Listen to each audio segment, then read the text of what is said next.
देखिए 25 नंबर प्रश्न पर ध्यान दीजिए। 25 नंबर में क्या है देखिए, ए और बी लाभों को 3:2 में बांटते हुए साझेदार हैं जिनकी पूंजी क्रमशः 4 लाख और 3 लाख है।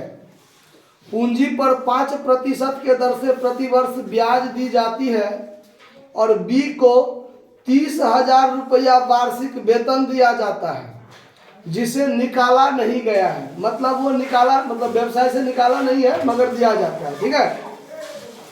2020 के दौरान पूंजी पर ब्याज की गणना के पूर्व परंतु बी को वेतन देने के बाद लाभ 1,20,000 है। कितना है लाभ? 1,20,000 है। और कहता है कि प्रबंधक के कमीशन के संबंध में लाभ के 5% कमीशन का आयोजन करना है। बात पर ध्यान दीजिए। तो यहाँ प्रबंधक को कमीशन देना है, मैनेजर को कमीशन देना है। तो ये मैनेजर का जो कमीशन है, ये मैनेजर का commission profit and loss appropriation account में नहीं होता है। ये कहाँ होता है? प्रॉफिट एंड लॉस अकाउंट में, प्रॉफिट एंड लॉस अकाउंट में। तो इसमें तो होता नहीं है। तो हमको जो सवाल में लाभ दिया हुआ है क्या, तो पूंजी पर ब्याज देने से पहले लेकिन बी को वेतन देने के बाद 1,20,000। और बी का वेतन कहाँ दिया जाता है? साझेदार का वेतन कहाँ दिया जाता है? Profit and loss appropriation account में। तो हमने अभी तक प्रबंधक को कमीशन नहीं दिया लेकिन बी को वेतन दे दिया। जो काम यहाँ करना था वो नहीं किया, लेकिन जो काम यहाँ करना है वो हमने कर दिया है एक काम, और तब लाभ दिया हुआ है 1,20,000। तो ये तो गलत है। पहले तो हमको जो सही काम करना है वो करना है। तो सही काम कहाँ करना है? पहले हमको यहाँ मैनेजर का कमीशन देना है, और मैनेजर का कमीशन जो देंगे पीएल अकाउंट में, तो पीएल अकाउंट का जो टोटल लाभ होगा हमारा यहाँ पर का, उस लाभ पर कमीशन देंगे ना। ठीक है। तो हम लोग यहाँ पर जो काम करेंगे सबसे पहले, तो यहाँ पर लिखेंगे बाय टोटल प्रॉफिट। ध्यान से देखिए, यहाँ पर कंफ्यूजन करने वाली बात है। बाय टोटल प्रॉफिट जो देंगे हम लोग 1,20,000 लाभ अब प्लस 30,000 लाभ। चूंकि बी का वेतन तो अभी नहीं घटाना है, बी का वेतन तो यहाँ देना है, लेकिन मैनेजर का कमीशन यहाँ देना है। तो हम अभी तक ना तो वेतन देंगे किसी को, ना कुछ काम करेंगे, पीएल अप्रोप्रिएशन वाला कोई काम नहीं करेंगे। उससे पहले का लाभ मेरा कितना होगा? तो 1,20,000 और 30,000 जो वेतन हमने दे दिया है, अभी उसको भी जोड़ लेंगे। तो हमारा लाभ टोटल कितना होगा? 1.5 लाख। अब जो हम मैनेजर को कमीशन देंगे वो इस 1.5 लाख पर देंगे। अब हमको देना क्या है? मैनेजर का कमीशन।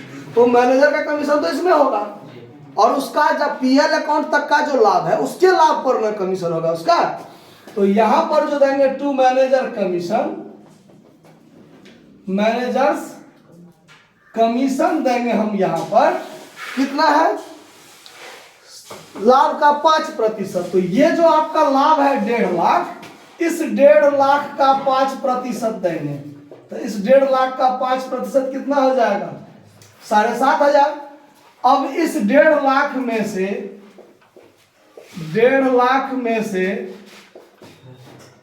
7,500 घट जाएगा तो 1,42,500 बचेगा, जो कहा होगा ये नेट प्रॉफिट हुआ। अब ये net profit transferred to PL appropriation account. अब ये इसमें जाएगा। अब यहां पर होगा by net profit, by net profit 1,42,500। हमको मैनेजर को जो कमीशन देना था वो पीएल अकाउंट में देना था, वो हमने नहीं दिया। और हमारा जो लाभ 1,20,000 है वो है बी को वेतन देने के बाद। तो बी का वेतन तो इसमें होता है, इसमें काम किया नहीं, ई वाला काम कर दिया, तो गलती किया।